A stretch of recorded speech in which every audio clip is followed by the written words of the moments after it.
Graça e paz, amados de Deus, estamos aí para mais uma aula. Como é que vocês estão, estudantes e iniciantes de teologia? Estamos aí para mais um episódio, com a graça de Deus. E para você que não conhece, eu sou o pastor Anderson Porto. Se você caiu de paraquedas nesse canal, convido você a fazer parte aí, a começar a assistir essas aulas. Tem sido bênção na vida de muitos irmãos, né? E você pode fazer parte da família Ponte. Se você não é inscrito, se inscreva e ative o sininho da notificação.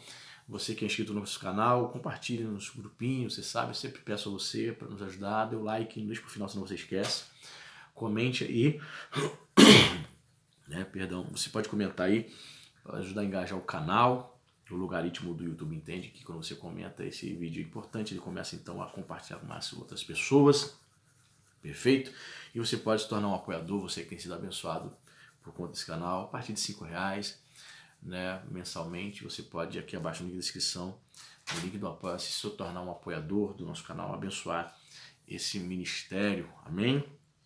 Né? Se você fizer isso, você vai fazer parte do grupo do WhatsApp dos apoiadores, e dentro em breve nós vamos começar a sortear o livro de teologia quando nós alcançarmos a meta, que você vai ver lá na plataforma do Apoia-se, clicando aqui logo abaixo, amém?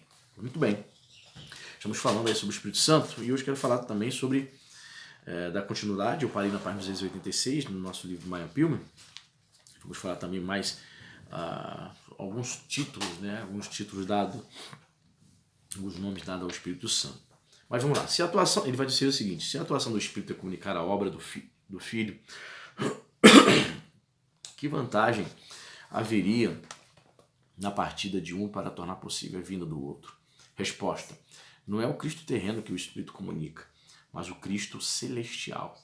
O Cristo reinvestido de seu poder eterno, revestido de glória celestial. O Dr. A.J. Gordon empregou a seguinte ilustração: é como se um pai cujo parente tivesse falecido dissesse a seus filhos: somos pobres, mas tornei-me herdeiro de um parente rico. Se vocês estiverem dispostos a deixar que eu me ausente de casa, a fim de ir além mar para receber herança, enviaria a vocês 1000 vezes mais do que poderia dar-lhes se permanecesse com vocês. A vida de Cristo, né, fecha aspas, a vida de Cristo na terra representa os dias de sua pobreza e humilhação. Na cruz, ele ganhou as riquezas de sua graça, segundo Efésios 1:7, né? Assim também, né, irmãos, como é que a gente analisa isso? A Bíblia fala, né? Paulo vai dizer que Cristo se fez pobre para nos tornar ricos. Sim, a gente pode dizer que as nossas limitações, mesmo você conhecendo a Cristo, mesmo você sendo cheio do Espírito Santo, nós temos as nossas limitações, temos as nossas fraquezas, temos os nossos temores, né? Nós vimos a evidência da natureza caída plenamente, claramente, quando nós vemos, né, a nossa carne se opondo contra a vontade do Senhor. Quando você vê, por exemplo, você ficando doente, quando você olha de manhã para o espelho, você percebe algumas rugas que algum tempo atrás não estava presente, você percebe que você está envelhecendo, são as resultantes, né, da queda e da natureza caída que nós herdamos de Adão. Então a gente pode entender que, assim como Cristo foi humilhado, né, neste mundo, o cristão, sim, ele é humilhado em vários aspectos, né? Diz a Bíblia que nós somos como ovelhas levadas ao matadouro diariamente. Mas há uma promessa, há uma herança, né? E nós não podemos viver pelo que vemos. Paulo vai dizer isso lá em 2 Coríntios, capítulo 5:7, que o cristão não vive pelo que ele vê, né? Nós não vivemos por vista, né, em outras traduções. Então é importante entender que toda a nossa expectativa, toda a nossa esperança está na glória, porque se você olhar somente para o aqui e agora, para as suas limitações, para as pessoas que nós estamos perdendo, né, para as pessoas que nos deixam, para as pessoas fiéis que estão sofrendo, ficando doentes, que estão padecendo, que estão partindo, você fica frustrado. Por quê? Porque a gente começa a colocar os nossos olhos, né, para enxergar o aqui e agora. E isso vai ser frustrante, vai frustrar você. Certo? Então, Paulo vai nos dizer isso, né? Que Ele vai trazer essa ideia de Cristo se fez pobre para nos tornar ricos. Sim, a maior riqueza é saber que um dia nós estaremos com Cristo, vivendo na eternidade, um porvir. E nós estamos aqui, a Bíblia vai dizer, né, gememos. Paulo vai usar também essa expressão, que nós estamos gemendo. Em que sentido gemendo? Né? Nosso ser espiritual está gemendo pela redenção, estamos buscando. O nosso alvo é a redenção. Nós nos sentimos muito mal por estarmos num mundo corrupto, um mundo que se opõe a Deus, um mundo que se opõe a nós cristãos, enfim. É isso. Ele mais aqui. Do trono assegurou suas gloriosas riquezas, depois da sua ascensão ao Pai, e enviou o Espírito para comunicar as riquezas de sua herança. Cristo, como sua ascensão, teria mais para oferecer, e a igreja teria mais para receber. O rio da água da vida, que claro, como cristal, fluía do trono de Deus, do Cordeiro, segundo Apocalipse 22:1. O conselheiro ensina somente as coisas de Cristo. No entanto, ensina mais do que ele ensinou. Até a crucificação, a ressurreição e a ascensão, o conjunto da doutrina cristã ainda estava incompleto e, portanto, não poderia ser plenamente comunicado aos discípulos de Cristo. Em João 16, versículo 12 e 13, é como se Jesus dissesse: tenho passado a vocês um pouco do conhecimento de minha doutrina, mas ele os conduzirá até o fim. A ascensão teve por finalidade trazer maior comunicação da verdade, como também maior comunicação de poder. Sim, era necessário que Cristo retornasse, né, para o seio do Pai. Então, você conhece, você sabe, quando ele faz isso, ele vai então enviar o Espírito Santo no dia de Pentecostes, houve uma promessa. Então, quando Cristo retorna para o Pai, é comunicado a verdade, o poder, e o Espírito Santo de Deus hoje habita no crente, nos ensinando todas as coisas, né? Jesus disse que o Espírito Santo viria para nos ensinar todas as coisas. Então, toda a verdade, nota isso, toda a verdade acerca de Deus é o Espírito Santo responsável por nos revelar. Toda a verdade que nós temos a respeito de Deus, o Espírito Santo é responsável por revelar a nós. Amém? Então tem mais um título também aqui, que ele também é chamado de Espírito Santo mesmo, né? O Espírito Santo é chamado de Espírito Santo. Ele é chamado de santo porque é o Espírito do Santo Deus e porque sua obra principal é a santificação. Necessitamos de um Salvador por duas razões: para fazer alguma coisa por nós e alguma coisa em nós. Jesus satisfez a primeira razão ao morrer por nós, e pelo Espírito Santo ele habita em nós, transmitindo à nossa alma a sua vida divina. O Espírito Santo veio para reorganizar a natureza do homem e para opor-se a todas as suas tendências más. Tem muitos cristãos ainda que não entenderam isso, né? Ele entende que o Espírito Santo veio fazer morada nele apenas como um resultado da salvação realizada na cruz do Calvário. Mas é muito mais do que isso. O Espírito Santo veio para santificá-lo, né? Jesus fez algo por nós. Sim, morreu na cruz, mas o Espírito Santo faz algo em nós, que é uma transformação diária do nosso eu, né? Fazendo com que possamos morrer para a nossa vontade, para a nossa carnalidade, para o nosso mundanismo, para viver uma vida separada para o Senhor. Isso é fácil? Não, é difícil, sim, mas na perspectiva de que o Espírito Santo nos ajuda, de que ele habita em nós, e é ele que vai produzir em nós, se nós nos submetermos a ele, produzir esse fruto, né, essas virtudes, então a gente pode ter a certeza de que a nossa vida é transformada e de que ele age em nós, né? Ele também é chamado de Espírito da Promessa, né? Segundo Efésios 1:13.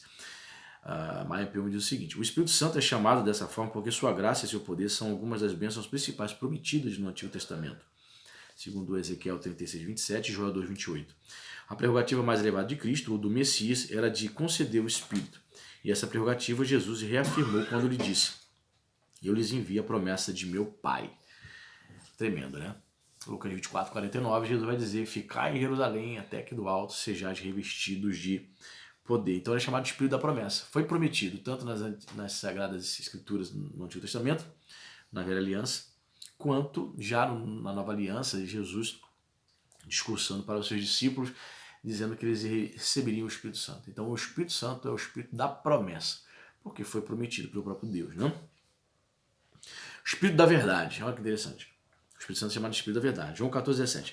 O propósito da encarnação foi revelar o Pai. A missão do conselheiro, né, do Espírito Santo, é revelar o Filho. Ao contemplar um quadro a óleo, qualquer pessoa nota muita beleza de cor e forma. Mas, para compreender o significado intrínseco do quadro e apreciar seu verdadeiro propósito, ele precisa de um intérprete experiente. O Espírito Santo é o intérprete de Jesus Cristo. Ele não oferece uma nova e diferente revelação, mas abre a mente dos homens para que recebam o mais profundo significado da vida e das palavras de Cristo. Como o Filho não falou de si mesmo, mas falou do que recebeu do Pai, assim o Espírito não fala de si mesmo, como se fosse fonte independente de conhecimento, mas declara o que ouviu daquela vida íntima da divindade. Olha que interessante. O Espírito Santo vai revelar, vai apontar para o Filho. O Espírito Santo vai falar acerca do Filho. O Espírito Santo vai revelar Jesus em nossas mentes, em nossos corações, nosso homem interior. É o Espírito Santo que revela. Não adianta. Tentar receber uma revelação por meios naturais é impossível. É o Espírito Santo que vai revelar. Então eu penso que é legítimo, né? Eu tenho feito esse tipo de oração nos meus anos de caminhada com Deus, né? De que o Espírito Santo, peça ao Senhor e ora ao Espírito Santo. O Espírito Santo revela Jesus a mim. Sim, ele é o Espírito da verdade. Então ele revela Cristo, aletheia, né? Aletheia, a verdade, né, no grego. Cristo é a verdade. Quem revela essa verdade ao homem interior, ao coração, aos corações, é o Espírito Santo. O Espírito Santo é também chamado de Espírito da Graça, como em Hebreus 10, 29 e Zacarias 12, 10. O Espírito Santo dá graça ao homem para que se arrependa quando peleja com ele. Concede o poder para a santificação, perseverança e serviço.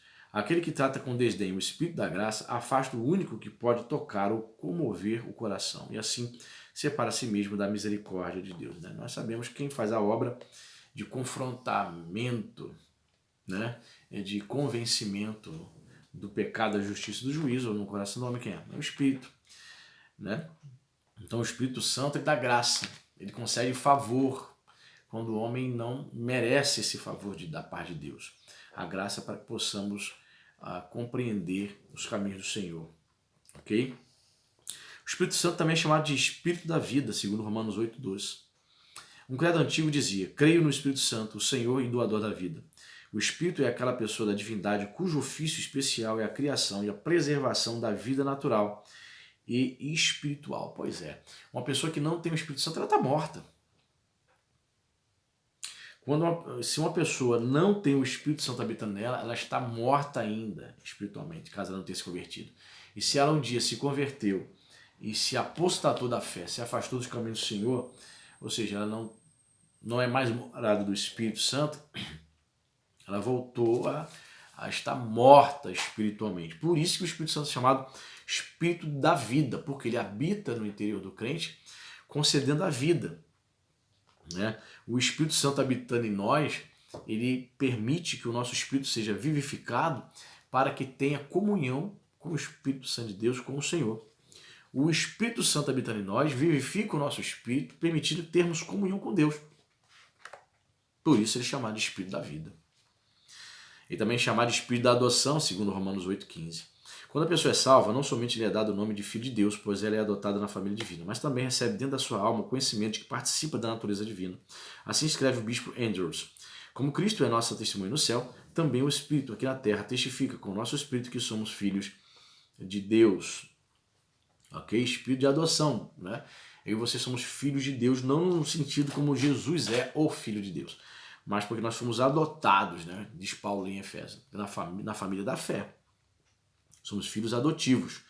Estávamos perdidos e nós recebemos, né, como diz João 1,12, o direito de sermos chamados filhos de Deus. Por quê? Porque o Espírito de Deus veio morar em nós, então ele é também chamado Espírito de adoção. Né? Ele permite habitar em nós sermos adotados na família da fé. Símbolos do Espírito. Alguém declarou: as palavras são veículos inadequados para transmitir a verdade. Quando muito, apenas revela metade das profundidades do pensamento. É verdade. Estava fazendo uma live na última quarta-feira e eu falei sobre isso, né? Lendo ali um trecho da enciclopédia do Champlin, falando sobre Deus. Ele disse o seguinte, eu concordei com ele, né? Ele disse o seguinte, que nós temos facilidade para falarmos sobre a obra de Deus, sobre a providência de Deus. mas temos muita dificuldade para falarmos sobre Deus em si, o que Deus é, né? A essência. Por quê? Porque falta-nos compreensão, falta-nos repertório, vocabulário para transmitirmos, né, a essência da verdade.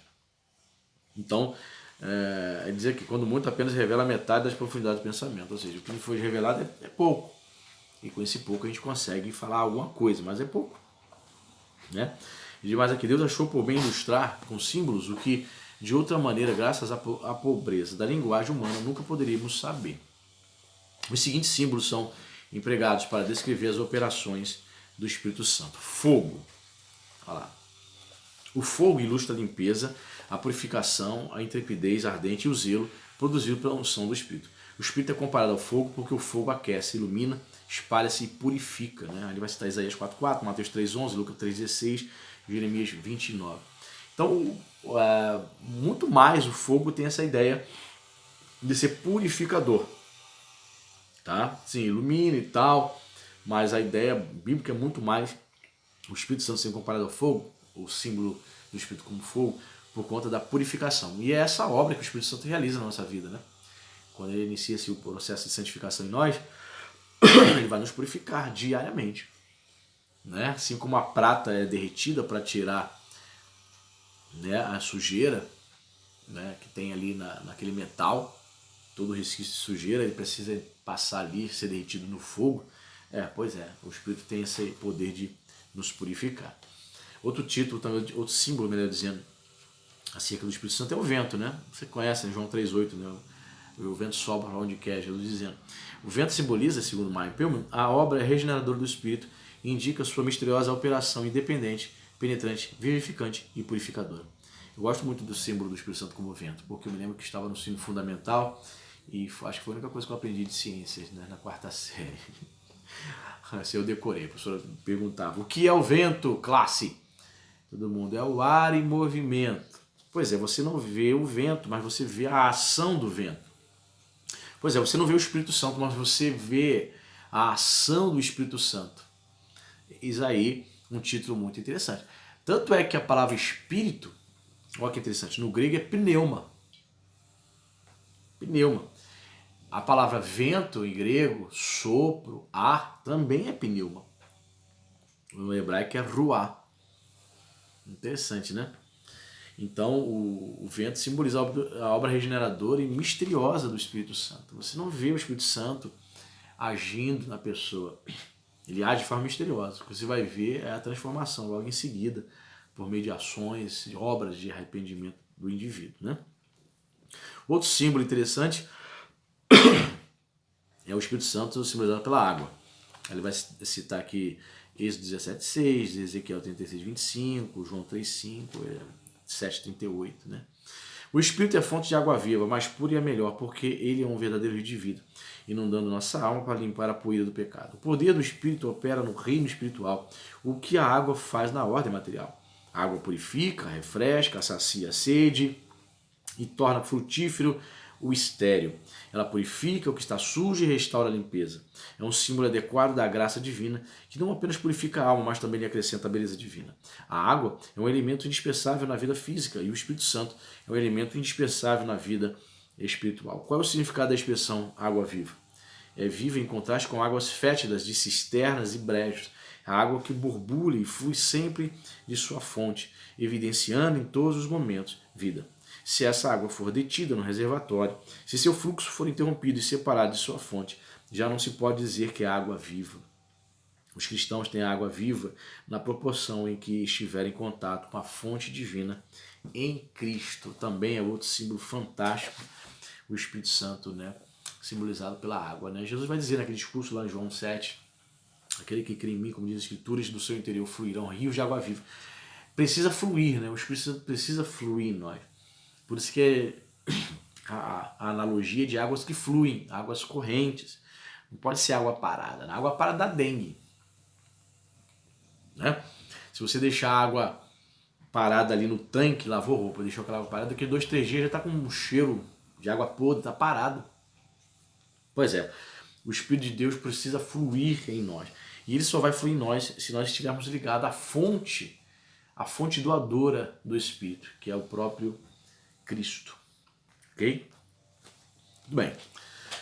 Selo, outro símbolo importante do Espírito é o selo, Efésios 1:13. Essa ilustração exprime os seguintes pensamentos. Número 1, posse. A impressão de um selo dá a entender uma relação com o dono do selo, um sinal inquestionável de algo que lhe pertence. Os crentes são propriedade de Deus e é possível saber isso pelo Espírito que neles habita.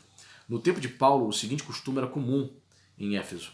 O negociante ia ao porto selecionar certa madeira e depois a marcava com seu selo, um sinal de reconhecimento da posse. Mais tarde mandava seu servo com o selo e este trazia a madeira que tivesse a marca correspondente. 2. A ideia de segurança também está implícita nessa figura. O Espírito inspira um sentimento de segurança e certeza no coração do crente, segundo Romanos 8,16. Ele é o penhor ou as primícias de nossa herança celestial, uma garantia da glória vindoura. Os crentes são selados, mas devem ter cuidado para não fazer coisas que destruam a impressão do selo. Então, assim, na língua portuguesa hoje, você fala assim, eu vou selar essa porta. Qual é a ideia que você tem? Você vai fechar. Eu vou selar essa caixa. A ideia de embrulhar com muita, com muito vigor. Mas a ideia bíblica do selo é a ideia de posse.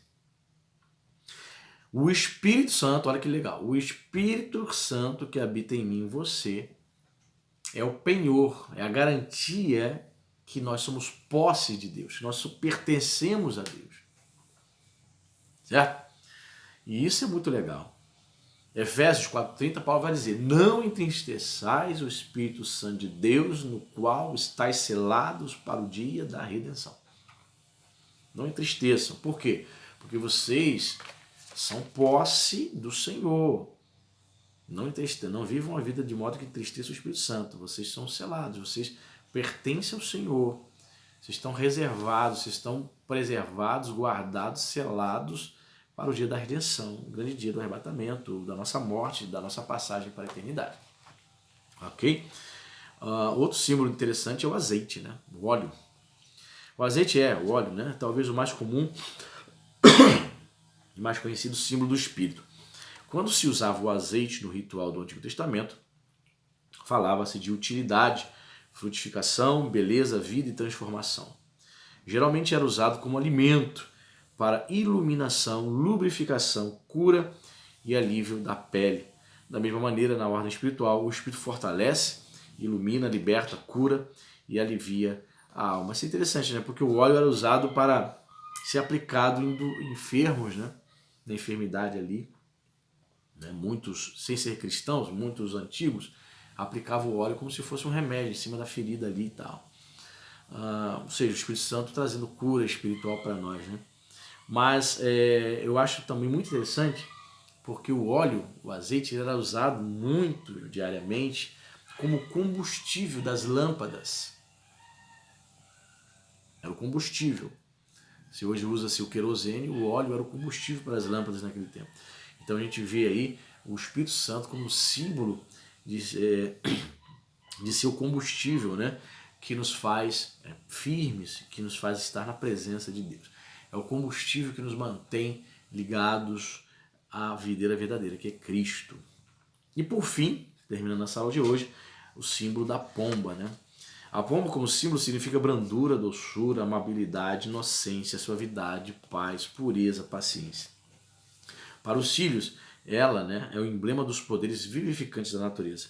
Uma tradição judaica traduz Gênesis 1:2 da seguinte maneira: o Espírito de Deus como pomba pousava sobre as águas. Tá? Cristo falou da pomba como a encarnação da simplicidade, uma das mais belas características de seus discípulos, né? Prudentes como a serpente e simples como a pomba. Pois é, o Espírito Santo ele é simples, né? Ele habita no crente trazendo a sua doçura, a sua simplicidade, a sua paz, né? Você sabe que para o mundo todo a pomba é símbolo da paz, olha só. Quem é morado do Espírito Santo é pacificador, ama a paz, foge de brigas, de contenda. Pomba, o branco da pomba a maioria das pombas são brancas, né? Lembra pureza. Ou seja, quem é morada do Espírito Santo busca a pureza, busca a santificação. Perfeito, queridos? Fica por aqui. Que Deus possa abençoar a sua vida de maneira rica e abundante. Compartilhe esse vídeo, dê o like, comente. Deus te abençoe e até a próxima.